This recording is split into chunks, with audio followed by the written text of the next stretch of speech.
ಇಲ್ಲಿರುವ ವೇದವ್ಯಾಸ ದೇವರು ಅಂದರೆ ಪ್ರತಿಮೆಯ ರೂಪದಲ್ಲಿ ಇಲ್ಲ, ಅದು ಶಾಲಿಗ್ರಾಮದ ರೂಪದಲ್ಲಿ ಶಿಲಾರೂಪದಲ್ಲಿ ಇದೆ.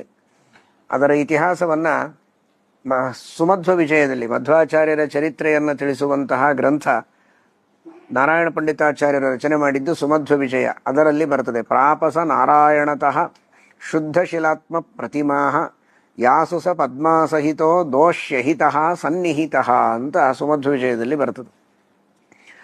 ನಾರಾಯಣ ದೇವರು ಶ್ರೀಮದ್ ಆಚಾರ್ಯರು ಮಧ್ವಾಚಾರ್ಯರು ಬದರಿಕಾಶ್ರಮಕ್ಕೆ ಹೋದಂತಹ ಸಂದರ್ಭದಲ್ಲಿ ನಾರಾಯಣ ದೇವರ ವೇದವ್ಯಾಸ ದೇವರ ಪ್ರತ್ಯಕ್ಷ ದರ್ಶನ, ಅವರ ಸೇವೆಯನ್ನು ಮಾಡ್ತಾ ಇರುವಾಗ ನಿಮ್ಮನ್ನು ಬಿಟ್ಟು ಹೋಗೋದಕ್ಕೆ ನನಗೆ ಮನಸ್ಸಿಲ್ಲ ಅಂತ ಹೇಳಿದರೆ ನಮ್ಮ ಸನ್ನಿಧಾನ ಇರುವಂತಹ ಶಿಲೆಯನ್ನು ನಿಮಗೆ ಕೊಡ್ತೇವೆ ಅಂತ ಅಲ್ಲಿರುವ ಉಸುಕನ್ನೇ 8 ಬಾರಿ ಕೊಡ್ತಾರೆ. ಅದು ಕೊಡುವವರು ನಾರಾಯಣ ದೇವರು. ಅಚಿಂತ್ಯವಾದ ಶಕ್ತಿ, ಅದ್ಭುತವಾದ ಶಕ್ತಿ, ಪರಶಕ್ತಿ ಪರಮಾತ್ಮ.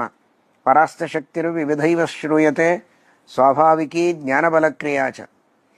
ಪ್ರಪಂಚದೊಳಗೆ ಏನೇನೋ ಗಿಡಗಳಿವೆ, ಗುಡ್ಡ ಇದೆ, ಕಲ್ಲಿದೆ, ಉಸುಕಿದೆ, ಎಲ್ಲವನ್ನು ಸೃಷ್ಟಿ ಮಾಡಿದವರು ದೇವರೇ.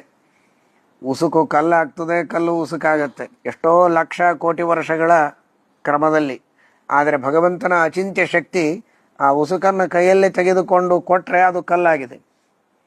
ಇವತ್ತಿಗೂ ಅದನ್ನು ನೀವು ನೋಡಬಹುದು, ಉಸುಕಿನಿಂದಾದ ಕಲ್ಲು ಅಂತ ನೋಡಿದರೆ ಗೊತ್ತಾಗತ್ತೆ, ಆ ತರಹ ಕಾಣಿಸ್ತದೆ. ಹಾಗೆ 8 ಕಲ್ಲುಗಳನ್ನು 8